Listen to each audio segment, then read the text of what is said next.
Voyage au-delà du corps, partie 2. Entrée du journal, le 2 novembre 1972. Je me réveille avec le son et les sensations d'un intense bourdonnement. J'ai l'impression que mon corps et mon esprit vont se séparer sous l'effet des vibrations. Je suis tout d'abord abasourdi par l'intensité des vibrations, mais je retrouve lentement mon calme et concentre toute mon attention sur l'idée de flotter hors de mon corps physique. En quelques secondes, je m'élève en flottant au-delà de mon corps et plane à plusieurs centimètres au-dessus. Je remarque que le bruit de bourdonnement et les vibrations s'estompent dès que la séparation est faite. Le son et les vibrations sont remplacés par un sentiment de calme. J'ai l'impression d'être en état d'apesanteur et de flotter comme sur un nuage. Je pense à me diriger vers la porte et semble voler automatiquement vers cette direction. J'éprouve un extraordinaire sentiment de liberté que je n'ai jamais connu auparavant. Spontanément, je décide de voler et pense à m'envoler à travers le toit. Instantanément, je m'envole tout droit à travers le plafond et passe à travers le toit comme une fusée. Je suis absolument émerveillé par la réaction et commence à comprendre que l'énergie me propulsant ainsi vient de mes pensées. J'ouvre mes bras et amorce mon vol en palier à plusieurs centaines de mètres dans les airs. Je peux clairement voir en dessous de moi les immeubles et les rues de mon quartier. Je sens que quelque chose me tire légèrement vers le bas, tandis que je vole le plus haut au-dessus de la ville de Baltimore. La sensation d'être tiré vers le bas s'accroît et je pense à mon corps. Je le réintègre alors instantanément. Mon corps physique est engourdi et fourmille de partout alors que j'ouvre les yeux. Au fil de mes expériences extracorporelles, je me suis pris de fascination pour les structures d'énergie non physiques que j'observais. Avec chaque nouvelle expérience, mes questions semblaient se multiplier au point où je devins obsédé par le besoin d'essayer de comprendre la nature des formes non physiques que j'avais pu observer. Dans une tentative pour comprendre la relation entre les environnements physiques et abstraits, je mis au point une série d'expériences rudimentaires. Ainsi, par exemple, chaque jour, je plaçais un crayon ou un stylo en équilibre, tout juste au bord de ma table de nuit. Mon but était de voir si je pouvais arriver à placer un objet physique avec mon corps non physique. Je découvris rapidement que cette expérience toute simple était plus difficile qu'il n'y paraissait.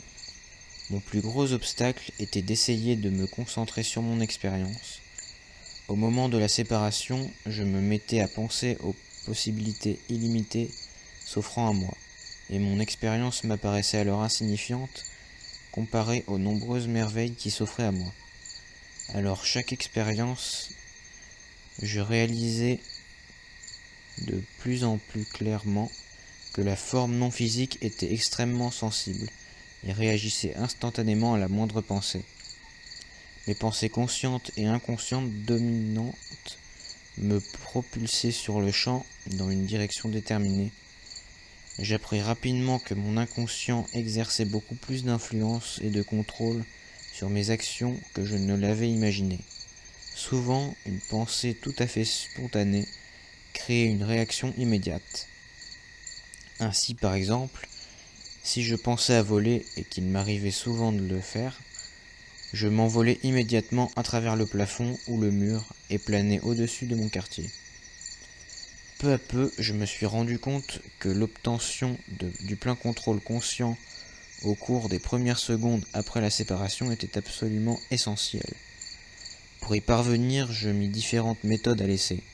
Au début, je tentais de concentrer toute mon attention sur ma main ou mon bras tout juste après la séparation. J'espérais que cela m'aiderait à concentrer mes pensées sur une seule et unique idée et me donnerait le contrôle immédiat que je recherchais. Cela créa l'étrange sensation d'être plongé en moi-même. Même si c'était enivrant, le résultat final n'était pas le contrôle, mais le sentiment d'être hypnotisé et ensuite entraîné dans un univers étincelant, fait de milliers de brillantes étoiles bleues.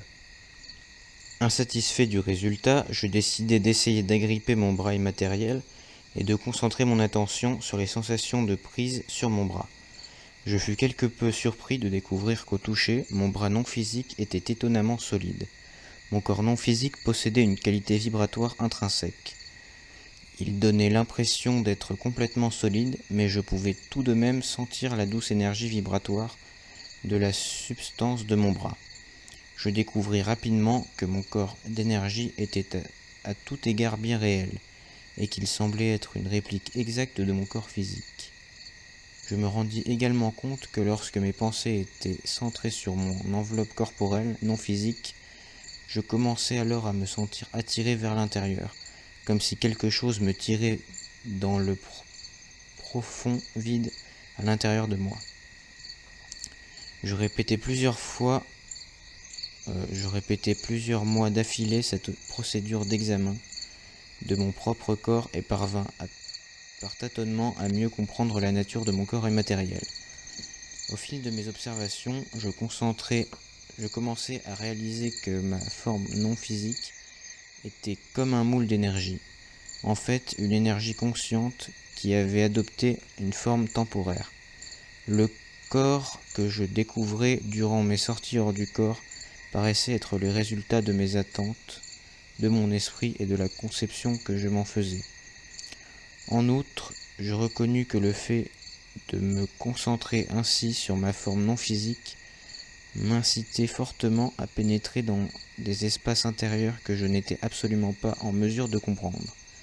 Je savais qu'il me fallait trouver une autre méthode pour obtenir la maîtrise consciente de cette autre réalité. Au bout de presque une année d'efforts, tandis que je devenais de plus en plus frustré par mes nombreuses tentatives ratées de parvenir au plein contrôle, je découvris enfin que je compliquais inutilement les choses. Au cours d'une expérience extracorporelle, une après-midi, je criai spontanément « Contrôle maintenant !» et sentis immédiatement une amélioration de mon esprit analytique. Alors que j'étais debout, au pied de mon lit, ma vision s'améliora, mais demeura légèrement floue. Je crie donc « Clarté maintenant !» Ma vision devient instantanément nette. Je sentis une soudaine bouffée d'énergie et de conscience affluer dans mon corps et mon esprit. J'étais aux anges. Pour la première fois, je me sentais parfaitement maître de la situation. Ma pleine conscience de moi-même était présente et je me sentais en réalité plus conscient que dans mon état de conscience physique normal. Mes pensées étaient d'une clarté cristalline et mon esprit était merveilleusement alerte. Je me rendis soudain compte que la clé du contrôle était simplement de demander le plein contrôle conscient immédiatement après la séparation. Je commençais aussi à comprendre l'importance de focaliser mes pensées et le besoin d'être extrêmement précis lorsque j'exprimais des demandes. Une fois, tout juste après la séparation, je dis à voix haute « Je demande la pleine conscience de l'état de veille » et je réintègre instantanément mon corps physique. Je découvris que la partie de mon esprit qui exerce le contrôle interprète mes pensées au pied à la lettre. Mon choix peu avisé de me référer à l'état de veille fut immédiatement interprété comme voulant dire l'état de veille physique. Après plusieurs mois à expérimenter de différentes phrases, j'en revins finalement à réaliser que je m'étais involontairement programmé à penser « contrôle » à chacune de mes sorties hors du corps. Au bout d'une année de tâtonnement, je sus que j'étais finalement sur la bonne voie. Tout au long de cette période, je continuais à faire mes expériences avec un crayon. Lors de plusieurs sorties extracorporelles, je tentais de déplacer le crayon en équilibre sur la table de nuit et j'eus la surprise de découvrir que la fréquence vibratoire, la densité de mon corps non physique semblait déterminer si le crayon ou même l'ensemble de la chambre devenait visible ou non pour moi. J'en vins peu à peu à comprendre que l'environnement que j'observais n'était pas le monde physique comme je l'avais d'abord supposé. je pris conscience que les structures que j'observais normalement lors de mes sorties hors du corps étaient les structures non physiques. Tout prenait peu à peu sa place dans mon esprit. Je comprenais maintenant enfin pourquoi il y avait de subtiles variations entre l'apparence physique et l'apparence immatérielle des meubles et autres objets. Ainsi, par exemple, les murs non physiques étaient souvent d'une couleur différente et les formes, de même que le style de certains meubles et tapis, étaient différents. Il s'agissait dans la plupart des cas de détails mineurs mais néanmoins perceptibles. Pour que je puisse voir mon environnement physique normal, ma fréquence vibratoire interne devait être relativement dense ou lente. Je remarquais ainsi que le fait même de demander une conscience et une clarté plus grande semblait automatiquement accroître la fréquence interne de mon corps non physique. Afin que mes expériences soient plus réalistes, je plaçais des crayons en équilibre à 3 endroits différents près desquels je passais habituellement en quittant mon corps. J'espérais ainsi arriver à m'apercevoir de la présence des crayons à côté de mon lit ou bien au pied du lit. Au moment où je passerai près d'eux, rétrospectivement, je me rends compte que cela avait probablement l'air un peu étrange. Je me souviens d'une fois où ma mère me demandait « Que fais-tu avec tous ces crayons ?» Imaginez-vous un instant et d'essayer d'expliquer cela à votre mère sans passer pour un fou. Au bout de plusieurs semaines, je suis finalement parvenu à centrer mon attention sur un des crayons après la séparation. Comme je passais à côté du lit, je me concentrais sur le crayon placé sur le bord de mon bureau. Au début, ma vision semblait floue, comme si elle était mal ajustée, et je dis donc tout haut, clarté maintenant. Instantanément, ma vision devient parfaitement nette. Je pouvais voir distinctement le crayon devant moi. Il avait toutefois l'aspect d'une forme tridimensionnelle solide aux contours flous. Je m'en approchai, le touchai de la main et sentis une faible sensation de vibration, alors que mes doigts passaient à travers la substance du crayon. Quelque peu frustré, je fis une nouvelle tentative mais obtins le même résultat. Concentrant toute mon attention, je pris conscience que mon corps immatériel était manifestement moins dense que le crayon, et spontanément je dis à voix haute « Il me faut être plus dense ». Avec une secousse, je revins rapidement dans mon corps physique. Pendant que mes sensations physiques revenaient, je ne pus m'empêcher de dire « J'avais bien reçu réponse à ma demande ». Je devais me souvenir que les demandes faites durant une sortie hors du corps sont prises au pied de la lettre. Il semblait y avoir peu de place pour l'interprétation ou les subtilités. J'allais devoir me rappeler d'être extrêmement précis pour chaque demande. Peut-être quelque chose comme « je souhaite déplacer ce crayon » aurait été plus efficace.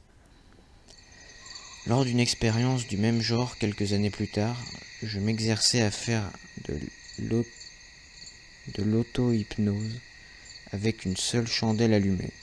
Après la séparation, j'étais debout à côté de la chandelle et je décidai de la souffler. À ma surprise, elle s'éteignait immédiatement. Une fois revenu dans mon corps physique, j'ouvris les yeux et découvris que la chandelle brûlait toujours. Après quelques instants de réflexion, je réalisai que j'avais dû souffler une chandelle dans ce que je sais maintenant être la dimension parallèle la plus rapprochée du plan physique. Cette dimension est un double d'énergie relativement dense du monde physique. Cette expérience toute simple est importante parce qu'elle apporte la preuve que les environnements et objets rencontrés au cours des sorties hors du corps existent indépendamment de l'univers physique. Il semble que nous n'observons pas le monde physique à partir d'une perspective différente, comme beaucoup le croient, mais que nous sommes en interaction dans une dimension d'énergie séparée mais néanmoins parallèle.